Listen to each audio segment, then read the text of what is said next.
Lombaï, Madame Roselyne, d'abord, je veux vous offrir mes sincères condoléances pour le décès de votre fille. J'aimerais qu'on parle d'abord d'Alexandra, que vous me décriviez Alexandra. C'était une personne de nature très calme. Tu vas la voir réservée si tu la connais pas. Mais dès que tu la connais, elle s'ouvre à toi. Elle te parlait, voilà, c'est une personne tellement généreuse.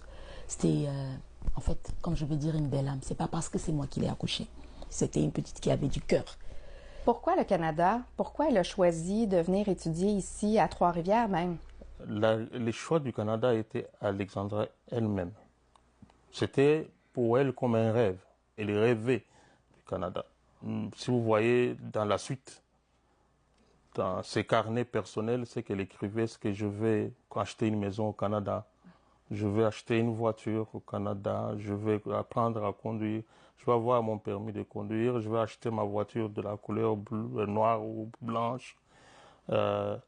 Elle rêvait au fait de vivre au Canada. Et quand vous dites dans ses carnets, c'est des carnets qu'elle avait ici? Oui, c'est le carnet que la police nous a remis. OK, qui était dans sa chambre, là, comme un journal intime. Un journal, voilà, OK. son bloc. Oui. Elle écrivait ses prières, ses rêves, ses histoires, tout. Elle écrivait en fait tout son vrai elle, où elle s'est retrouvée seule avec elle-même. De bout en bout, c'est des prédications, c'est des prières, c'est des rêves de sa vie, c'est des réflexions appelant les jeunes à croire en Dieu, à être honnêtes. Quelles sont vos attentes?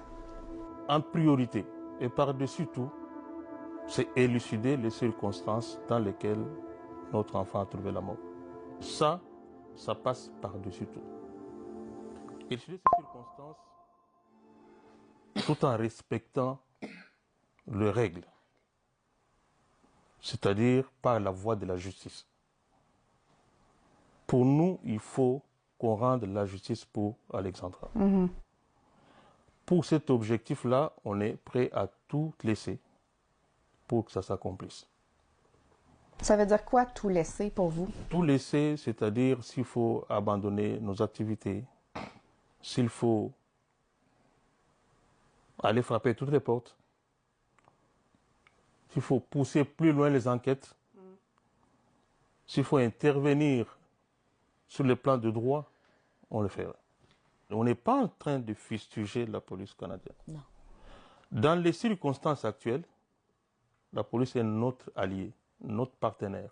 Parce que c'est à travers eux qu'on ira à la recherche de la vérité. C'est à travers eux qu'on ira à la recherche de la justice. La justice canadienne, c'est sur elle qu'on compte. Ouais. On ne peut que travailler en collaboration. Est-ce qu'il se pourrait que Alexandra ait été désespérée? Non. Si c'est une question, la réponse est non. Non. Alors un non catégorique. Un non Je vous explique. catégorique. Je parlais avec Alexandra lundi.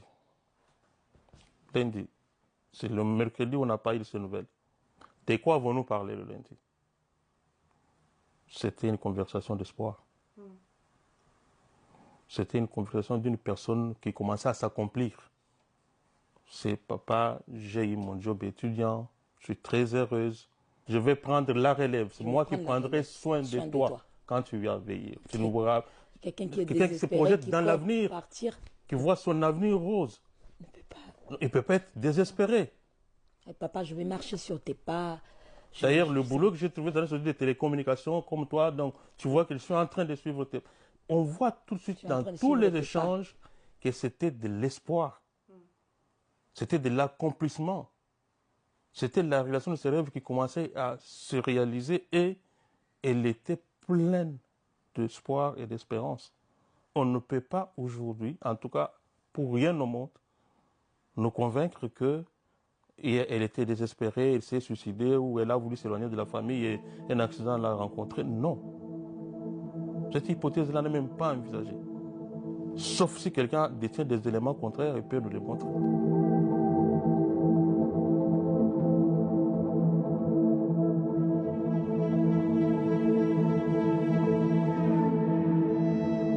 Je suis une mère À ce moment, il meurt à ce moment.